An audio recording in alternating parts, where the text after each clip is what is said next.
Hey guys, I'm going to share what sold for me on Mercari last week between April 26th through May 2nd. The first item I have here is a vintage 1960s catalog bundle that sold for $8.07 plus shipping.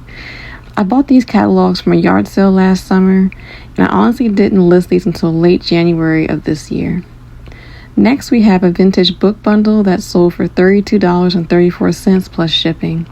If you watched my second yard sale finds video, you probably would have remembered that I bought a huge bundle of vintage books for $50. I also sold a bunch more in my Whatnot show this weekend, which will be in a separate video. One of these books came from another yard sale I did last week. I bought tons of books from that yard sale as well. The pen in this bundle I had in my inventory for a while, and the postcard I listed earlier this year as well. Next, we have another vintage book bundle which sold for $21.99 plus shipping. These came from that same yard sale I went to with all those books from 2 weeks ago. So as you can see, I made my profit back from the books and still have more to sell. Next, we have an antique vintage CDV photo which sold for $2.47 plus shipping.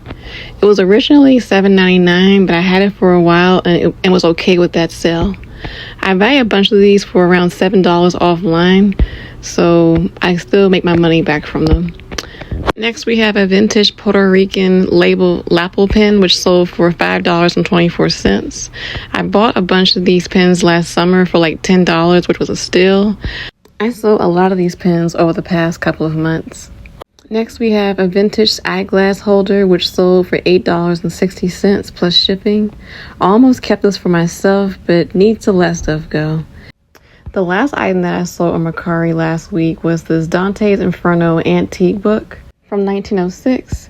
It sold for $23.99. I originally had this book listed at $29.99 and took the offer for $23.99 because I was pressed for the sale and needed the money.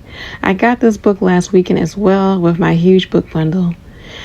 So with my Mercari sales in total of last week, I made $87.85. That's all for my Mercari sales from last week. I'm going to share with you what sold for me on Poshmark and Vinted last week between April 26th through May 2nd. These sales were honestly not great at all, but I got to move some old items that I had in my inventory for a few years. Starting with the best sale was this blue Kate Spade wallet, which I purchased from a yard sale 2 weeks ago. I only paid $1 for it.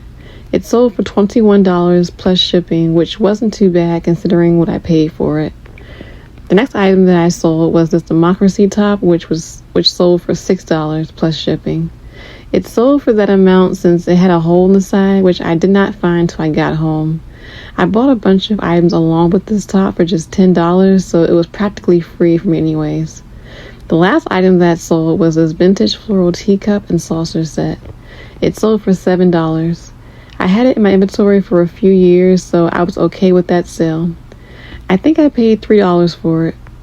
That's all for Poshmark from last week. I never make a lot of sales on Poshmark.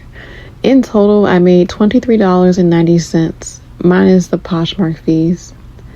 On Vinted, my sales have started picking up since they're letting us ship internationally. My first sale were these black American Eagle roll-up shorts, which sold for $9. Vinted also did not take out fees, which is nice. I bought these last summer at a yard sale for around $4 or $5. The next item that sold was this Juicy Couture wallet for $8.50. I had it for a while and paid around $1 or $2 for it. The next item that sold was this vintage India Calf men's wallet for $5. The buyer tried to offer $3.50, but I declined and countered back to $5. I believe I paid $1 or $2 for it a few years ago. The next item that sold was this Urban Expressions purse, which I bought 3 years ago when I was new to reselling. I paid about $1 for it and got my money back. I would never purchase from this brand again.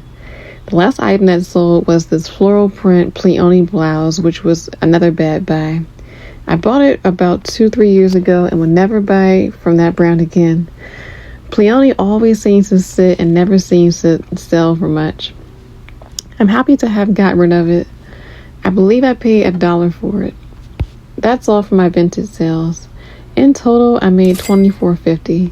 I'm going to go over my whatnot sales from Sunday, which was May the 3rd. I had one book show and sold 24 items with 6 buyers. Starting off with the best sale, which was 10 books that sold for $28. This buyer was a repeat buyer and comes to a lot of my shows. She bought a bunch of golden books and one antique school book. I purchased a bunch of golden books from a few yard sales a few weeks ago. I got them all for a good deal in bulk. At one yard sale, I spent around $9 for a bunch, and at another yard sale, I purchased around 50 books for $59. A lot of these books sold in different places.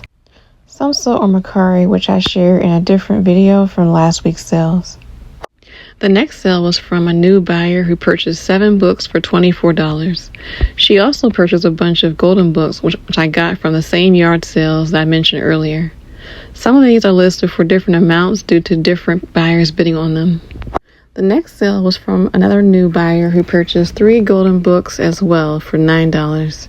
Each book she bidded on was for $3 each. I list my higher selling books on eBay and Mercari. The next sale was also a new buyer who purchased a vintage magazine for $5 and a Wonder book, which was also $5. Another new buyer just purchased a vintage good housekeeping magazine for $7. I purchased a bunch of vintage magazines last summer for just $9 or $10. Some of them already sold on different platforms. And the last buyer only purchased a vintage religious book for just $1. Which I had in my inventory for a while and was very happy to see it go. So in total, I made $79. Minus whatnot fees, I actually made $61.62. Thank you guys for watching. Please like and subscribe or follow if you want to see more content like this. And I'll see you in the next video.